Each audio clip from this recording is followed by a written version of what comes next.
आज का टॉपिक आपके सामने आप देख सकते हो। इस प्रकार के पावर सप्लाई आप डायरेक्टली फेंक देते हो, डीटीएच पावर सप्लाई। इसमें कुल 4 नमूने हैं, जिससे एक ये है, आप अच्छी तरह से देखिए, ठीक है, देख सकते हो। एक ये है, दूसरा ये है, आप देख सकते हो। इसके अंदर चेंजेस क्या है, कलर वायरिंग, आईसी, कंपोनेंट और कुछ और प्रोडक्ट, ठीक है। नीचे से देख लिया तो कोई भी आपको समझ में नहीं आएगा। वोल्टेज सेम है, पावर सप्लाई अलग अलग है, कंपनी चेंज है तो सर्किट भी चेंज है। और रही बात इसकी, आप देख सकते हो इसके अंदर भी कुछ अलग चेंजेस है। मेरे पास सिर्फ 3 नमूने हैं, आपके पास एक चौथा एक प्रोडक्शन है जिसके अंदर ऑडियो आईसी सेट है। कई बार इस प्रकार की फॉल्ट आने की वजह से हमें क्या करना पड़ता है कि ऑडियो आईसी वाला जो पावर सप्लाई है वो कभी खराब हो जाए तो उसे रिपेयर करने की वजह से या उस प्रकार का पावर सप्लाई ऐड करने के लिए ज्यादा खर्च आता है।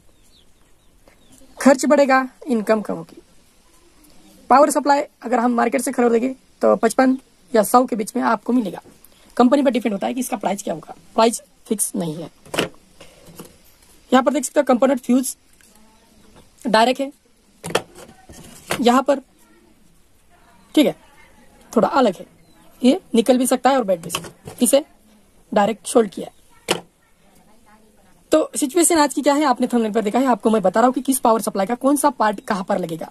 जो नए हैं उनके लिए बहुत ही अच्छा एक जरिया बनेगा ये वीडियो।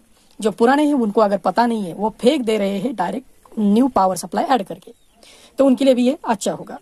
तो यहाँ पर कौन सा कंपोनेंट कहाँ पर लगेगा या कौन सा कंपोनेंट किस पावर सप्लाई का होना चाहिए, ये यहीं पर दिक्कत होती है। 3 प्रकार के पावर सप्लाई मेरे पास है अभी, ये नया है, ये उसी प्रकार के 3 प्रकार। तो 3 प्रकार हो या 4 प्रकार हो, सेक्शन वही है, पार्ट वही है, वोल्टेज वही है, सिर्फ बदलती है डायरेक्शन, इसका लगाने का तरीका या ओम्स या किसी वोल्टेज का तरीका। तो फिलहाल इसमें हम यूज करने वाले देख सकते हैं यहाँ पर 450-500 ये जो होता है एसी करंट है। आपको पता होगा एसी करंट किसी भी पावर सप्लाई में हम इसे यूज कर सकते हैं। अगर आपके पास ये फूटा टूटा हुआ आता है तो आप डायोड यहाँ पर देख सकते हो, डायोड या एसी करंट या एसटीआर यहाँ पर खराब होता है। तो इसमें दिक्कत क्या है कि चॉपर और ईएसटी हम चेंज नहीं कर सकते। चॉपर और ईएसटी, इसका ईएसटी जो है देख सकते हो 8 टांगों वाला है, इसे हम मेमोरी आईसी के जरिए देख सकते हैं। ये नए हैं उनके लिए ये मेमोरी आईसी है, और जो पुराने हैं उनके लिए ये एक एसटीआर है, ट्रांजेक्शन पावर सप्लाई ब्लिंकर, ठीक है। अब ये हो गई इसकी बात। अब ये नया है, तो यहाँ पर देख सकते हो ऑडियो आईसी का एक आउटपुट दिया है, ये वोल्टेज के लिए, ऑडियो आईसी वोल्टेज के लिए। और इस पावर सप्लाई में किसी जगह पर कौन सा भी ऑडियो वोल्टेज नहीं दिया है।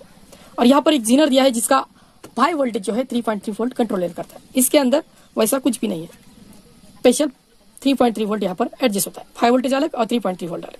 तो बात करें इस क्वालिटी की, ये सस्ता है और ये महंगा है, क्योंकि इसके अंदर स्पेशल वोल्टेज इसमें दिए हैं और इसके अंदर हमें वोल्टेज कंपोनेंट करके दिए। 3.3 वोल्ट और 5 वोल्टेज सेम ही है, सिर्फ जीनर के तौर पर 5 वोल्टेज को इन्होंने रेगुलेट करके यहाँ पर 3.3 कर दिया है, ताकि इनका एक कंपोनेंट बचे और पावर सप्लाई का थोड़ा सा सस्ता भी मिले।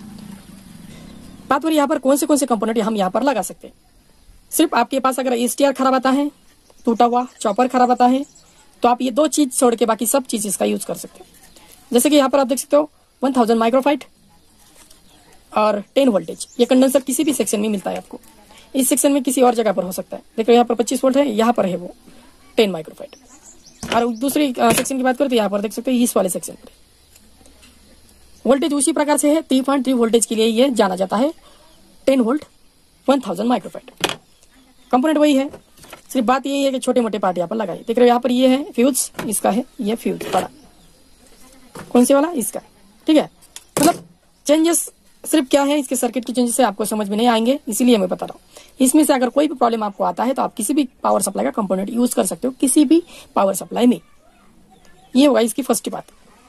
आप देख रहे हो यहाँ पर रेगुलेशन कॉइल, जो कि वोल्टेज को धीमा करने में ये एक सरलता में लाने के लिए काम करता है। ये हर कोई किसी भी पावर सप्लाई में, कई बार आपने देखा होगा कि इस प्रकार का एक जंपर लगा हुआ है। देख रहे हो इस पावर सप्लाई में वो रेगुलेशन कॉइल नहीं है, ठीक है। आप देख सकते हो, आपको चेंजेस कभी समझ में नहीं आएंगे क्योंकि आपने उसे रिपेयर किया ही नहीं। देख रहे हो ये है ब्लैक वायर, ब्लैक पीएफ, और यहाँ पर है अपना रेगुलेशन कॉइल। तो ठीक कौन सा है, ये नहीं, ये एक एडिशनल रेगुलेटर है, एडिशनल रेगुलेटर। और ये है अपना कॉइल, परफेक्ट कॉइल, जिसका जरिया होता है कि जितना वोल्टेज उसमें से पार हो रहा है उसे सीधा करके आपको छोड़ना, क्योंकि क्लियरिटी उसमें मिले, वोल्टेज का ब्लिंकिंग ना हो और किसी भी प्रकार का इस पावर सप्लाई में फॉल्ट या पिक्चर क्वालिटी में कोई दिक्कत ना हो। इसके लिए होता है रेगुलेशन। ये जैसे एसी करंट इन होगा पावर सप्लाई, यहाँ फ्यूज से डायोड, कॉइल से होकर डायोड, डायोड से होकर एसटीआर, एसटीआर से होकर कंडेंसर भी जाएगा या कंडेंसर में फंस जाएगा, फिर एसटीआर में जाएगा, फिर बाकी होती है चॉपर की बारी। फिर यहाँ से होकर हमें डिवाइड होता है वोल्टेज, जैसे कि 3 volt, 3.3 volt, 5 voltage, 12 volt, 24 volt ground. ठीक है। और बात करें यहाँ पावर सप्लाई और इसके डीसी करंट की, मतलब इनपुट और आउटपुट की कोई संबंध नहीं रहता है, सिर्फ होता है चॉपर का संबंध। इस कारण से यहाँ पर वोल्टेज डिवाइड होकर यहाँ पर कम होकर इसमें डिवाइड होता है। 2 वायर से इसमें 5 वायर यहाँ पर बनते हैं। ज्यादातर खराबी आती है इस वाले सेक्शन से, फॉल्ट हो गया, डिफॉल्ट हो गया, शोल्डिंग हो गया, इस वगैरह से यहाँ पर फॉल्ट होती है। अगर ब्लिंकिंग हो रहा है, जीरो प्रॉब्लम आ रहा है, बी प्रॉब्लम आ रहा है, जल्दी से स्टार्ट नहीं हो रहा है, ऑडियो फॉल्ट, इस वाले सेक्शन से होते हैं। जब कोई भी प्रॉब्लम आता है तो इस वाले सेक्शन पे आएगा, जैसे कि audio fault, video quality, stand by, zero problem, display zero problem, इस प्रकार के फॉल्ट इसमें आते हैं। किसी भी प्रकार की बात अगर आपके मन में आ रही है तो आप मुझे जरूर कमेंट कीजिएगा, मैं आपको बता रहा हूँ। यहाँ पर कंपोनेंट वोल्टेज का कोई मसला होता है, सिर्फ आपको समझ लेना है कि 12 वोल्ट की जगह पर किस वोल्ट का कंडेंसर चाहिए, ये कहाँ पर हम मैच कर सकते हैं। लेकिन 12 वोल्ट के नीचे कंडेंसर नहीं होना चाहिए। तो इस प्रकार की पावर सप्लाई कभी फेंको मत, रिपेयर करो। रिपेयर का वीडियो चाहिए तो आप मुझे जरूर बोलो, मैं आपके लिए वीडियो लेके आऊंगा, आपका इनकम भी करके दूंगा। आपको इतनी इनकम होगी कि आप रिपेयर करना नहीं छोड़ोगे। रिपेयरिंग में ही पैसा है, ना कि नए कंपोनेंट सीधा सीधा उसमें ऐड करने के लिए पैसा है। तो आपको सीख लेना ही जरूरी है कंपोनेंट चेंजिंग। ये तो होगा सिर्फ power supply, TV, LCD, LED board change नहीं करने की जरूरत पड़ेगी। उस जगह पर हम बोर्ड को रिपेयर कर सकते हैं। पैनल, स्केलर पीसी, उसको भी हम रिपेयर कर सकते हो। अगर डायरेक्ट चेंज किया तो 1000-2000 का प्रॉब्लम आएगा, और आपने रिपेयर किया तो आधी कीमत तो वहां पर लगेगी। आप तो ग्राहक से उतने ही पैसे लेने वाले हो, इसलिए बोल रहा हूँ। तो ये हुआ इसका बात। अब अच्छा लगे तो लाइक से सबका करना भूलिए, और ना ही लगा कमेंट जरूर कीजिएगा। ठीक है दोस्तों, तो मिलते हैं अपने नेक्स्ट वीडियो में। बाय दोस्तों।